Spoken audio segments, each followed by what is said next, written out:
എല്ലാവർക്കും നമസ്കാരം. എല്ലാവർക്കും പുതുവത്സരാശംസകൾ. ഇന്ന് നമ്മളൊരു ചിക്കൻ കറി ഉണ്ടാക്കാൻ പോവാണ് കേട്ടോ. ഒരു 1.5 കിലോ ചിക്കൻ കൊണ്ടാണ് നമ്മൾ ചിക്കൻ കറി ഉണ്ടാക്കാൻ പോണത്. അപ്പോൾ നമുക്ക് പെട്ടെന്ന് തന്നെ വീഡിയോയിലേക്ക് പോവാം കേട്ടോ.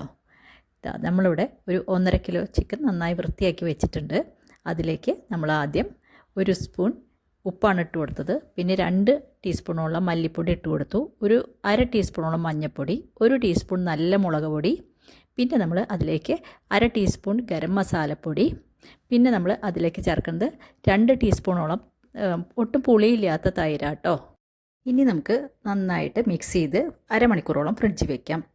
ഇനി നമ്മൾ ഒരു എരിവുള്ള പച്ചമുളകും, ഒരു 5 വെളുത്തുള്ളി, ഒരു വലിയ കഷ്ണം ഇഞ്ചി, ഒരു വലിയ തക്കാളി എല്ലാം എടുത്ത് വെച്ചിട്ടുണ്ട്. ഇവിടെ കാഷ്യൂനട്ട് ഒരു 10 എണ്ണം വെള്ളത്തിലിട്ട് വെച്ചിട്ടുണ്ട്. ഒരു 3 സവോള നല്ലോണം കുനുകുന അരിഞ്ഞ് വെച്ചിട്ടുണ്ട്. ചീഞ്ചട്ടി അടുപ്പത്ത് വെച്ചു. ഒരു 2 ടേബിൾ സ്പൂൺ വെളിച്ചെണ്ണ ഒഴിച്ചു കൊടുത്തു.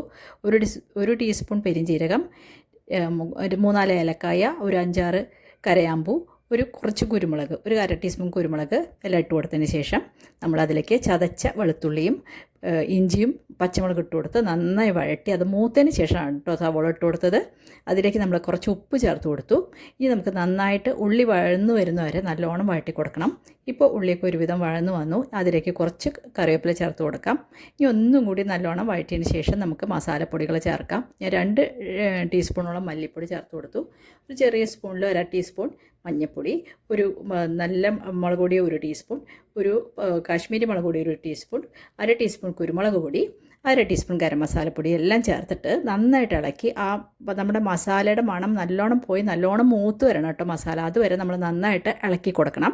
ഇപ്പോൾ നന്നായിട്ട് ഇളക്കി കൊടുത്ത് മസാല മൂത്തതിന് ശേഷം നമ്മൾ അരച്ച് വെച്ച കാഷ്യൂനട്ട് 2 ടീസ്പൂൺ ഒഴിച്ചു കൊടുത്തു. എന്നിട്ട് നമ്മൾ അതും കൂടെ ഒന്നും കൂടി നല്ലോണം മൂപ്പിച്ചു. തക്കാളി അരച്ചത് ഒഴിച്ചു കൊടുക്കാം. എന്നിട്ട് നമുക്ക് മസാല ഒന്നുകൂടെ മൂപ്പിച്ചെടുക്കാം കേട്ടോ. അപ്പോൾ നന്നായിട്ട് ഇളക്കി കൊടുത്തിട്ട് നമ്മുടെ തക്കാളി ഒന്ന് നന്നായി വെന്ത് വരുമ്പോൾ നമുക്ക് നമ്മുടെ ചിക്കൻ ചേർത്ത് കൊടുക്കാം. ഇനി നമുക്ക് നമ്മൾ മാരിനേറ്റ് ചെയ്ത് വെച്ച ചിക്കൻ ചേർത്ത് കൊടുക്കുക. എന്നിട്ട് നന്നായിട്ട് ഇളക്കി ആ മസാല ചിക്കനിൽ പിടിക്കണം. എന്നിട്ട് നമ്മൾ അടച്ചു വെക്കണം. ഒട്ടും വെള്ളം ഒഴിക്കണില്ലേ ഇപ്പോൾ. അപ്പോൾ അടച്ചു വെച്ച് ഒരു 15 മിനിറ്റ് കഴിഞ്ഞു.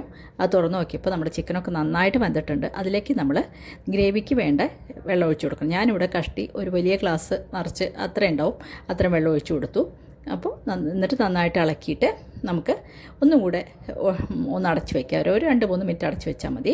ഇപ്പോൾ തുറന്ന് നോക്കിയപ്പോൾ നമ്മുടെ ചിക്കൻ കറി തയ്യാറായി കേട്ടോ. ഇനി നമുക്ക് കുറച്ച് മല്ലിയില അല്ലെങ്കിൽ കറിവേപ്പില ഏതാണ് വീട്ടിലുള്ളത് വെച്ചാൽ അത് ചേർത്ത് കൊടുക്കാം. നമ്മുടെ ചിക്കൻ കറി തയ്യാറായി. അപ്പോൾ എല്ലാവരും നമ്മുടെ വീഡിയോ കണ്ട് ഒന്ന് ലൈക്ക് ചെയ്യണം, സബ്സ്ക്രൈബ് ചെയ്യണം കേട്ടോ.